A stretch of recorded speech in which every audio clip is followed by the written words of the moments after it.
All right. Chapter 2. Whew. Chapter 2. Dan Cahill thought he had the most annoying big sister on the planet, and that was before she set fire to $2 million. It all started when they went to their grandmother's funeral. Secretly, Dan was excited because he was hoping to make a rubbing of the tombstone after everyone was gone. He figured Grace wouldn't care. She'd been a cool grandmother. Dan loved collecting things. He collected baseball cards, autographs of famous outlaws, Civil War weapons, rare coins, and every cast he'd ever had since kindergarten, all 12 of them. At the moment, what he liked collecting best were charcoal rubbings of tombstones. He had some awesome ones back at the apartment. His favorite read, Cruella Good, 1891 to 1929. I'm dead. Let's have a party.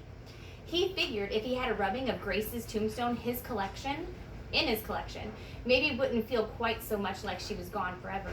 Anyway, the whole way from Boston to the funeral in Bristol County, his great aunt Beatrice was driving like a very slow lunatic.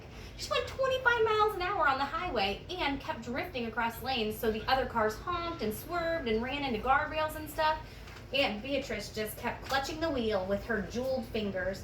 Her wrinkly face was made up with day-glow red lipstick and rouge, which made her blue hair look even bluer. Dan wondered if she gave the other drivers nightmares about old clowns. Amy, she snapped as another SUV careened down the exit ramp because Beatrice had just pulled in front of it. Stop reading in the car. It's not safe. But Aunt Beatrice, young lady, close that book. Amy did, which was typical. She was never put up a fight with adults. Amy had long reddish-brown hair, unlike Dan's, which was dark blonde. This helped Dan pretend his sister was an alien imposter. But unfortunately, they had the same eyes, green like jade, their grandmother used to say. Amy was 3 years older and 6 inches taller than Dan, and she never let him forget it. Like being 14 was such a big deal. Usually she wore jeans and some old t-shirt because she didn't like people noticing her. But today she was wearing a black dress, so she looked like a vampire's bride. Dan hoped her outfit was as uncomfortable as his stupid suit and tie.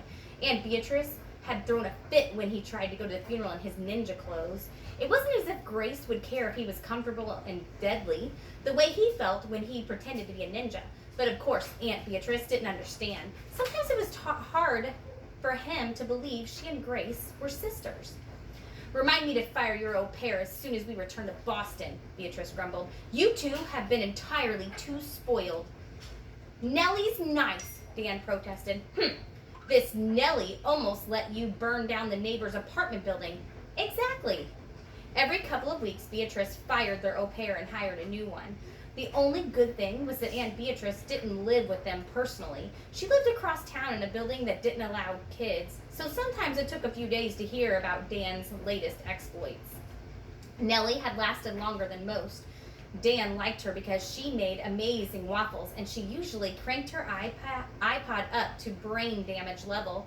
She didn't even hear when Dan's bottle rocket collection went off and strafed the building across the alley. Dan would miss Nellie when she got fired.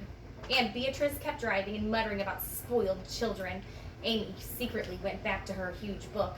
The last 2 days since they had got the news about Grace's death, Amy had been reading even more than usual. Dan knew it was her way of hiding, but he kind of resented it because it shut him out too. What are you reading this time, he asked. Medieval European doorknobs? Bath towels through the ages? Amy gave him an ugly face, or an even uglier than usual face. None of your business, dweeb. You can't call a ninja Lord Dweeb. You have disgraced the family. You must commit seppuku. Amy rolled her eyes. After a few more miles, the city melted into farmland. It started to look like Grace country, and even though Dan had promised himself he wouldn't get sappy, he began to feel sad. Grace had been the coolest ever. She'd treated him and Amy like real people, not kids.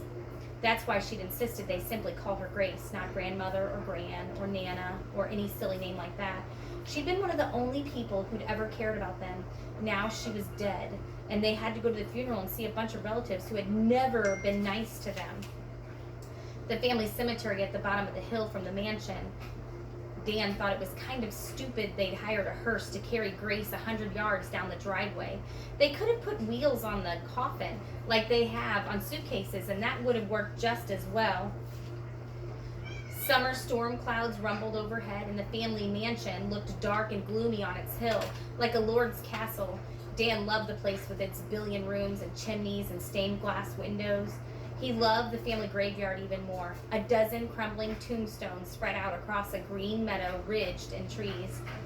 Right next to a little creek, some of the stones were so old the writing had faded away. Grace used to take Amy and him down to the meadow on their weekend visits. Grace and Amy would spend the afternoon on a picnic blanket, reading and talking while Dan explored the graves and the woods and the creek. Stop that, Dan told himself. You're getting sentimental. So many people, Amy murmured as they walked down the driveway. You're not going to freak out, are you? Amy fiddled with the collar of her dress. I'm not freaking out. You hate crowds, he finished, but you knew there'd be a crowd. They come every year. Each winter, as long as Dan could remember.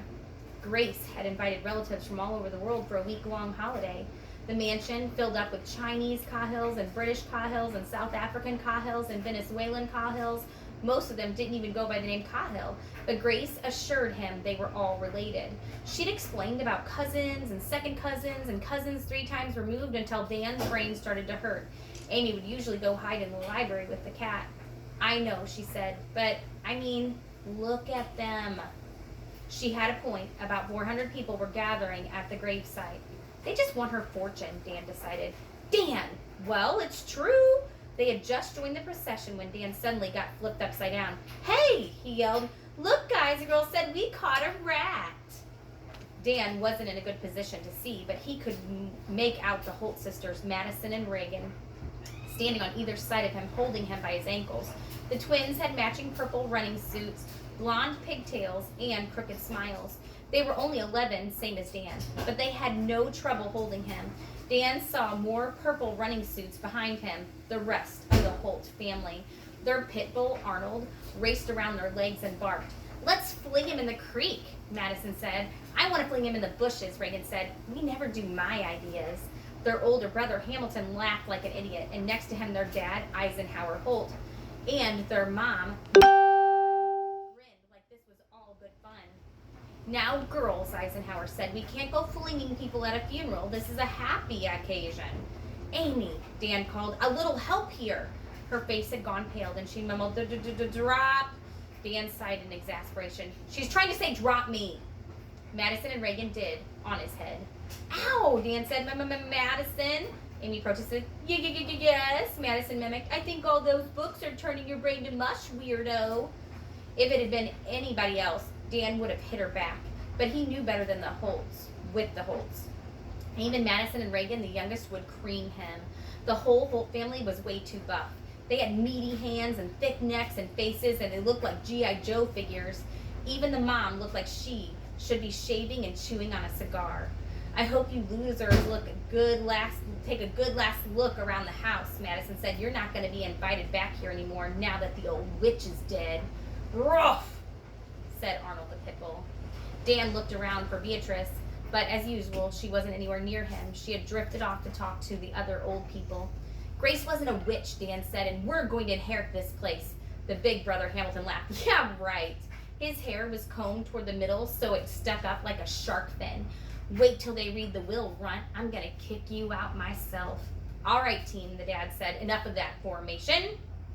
The family lined up and started jogging toward the gravesite, knocking over relatives out of their way as Arnold snapped at everyone's heels.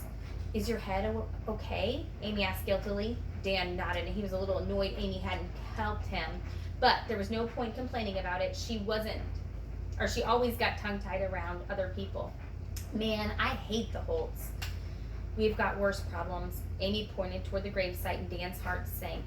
The Cobras, he muttered. Ian and Natalie Cabra were standing by Grace's coffin, looking like perfect little angels as they talked to the preacher.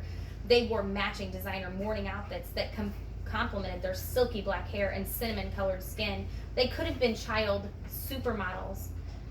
They won't try anything during the funeral, Dan said hopefully. They're just here for Grace's money like the rest of them, but they won't get it. Amy frowned. Dan, did you really believe what you said about us inheriting the mansion? Of course, you know Grace liked us best. We spent more time here than anybody. Amy sighed that Dan was too young to understand, which Dan hated. Come on, she said. We might as well get this over with. And together they waded into the crowd. That's all for now.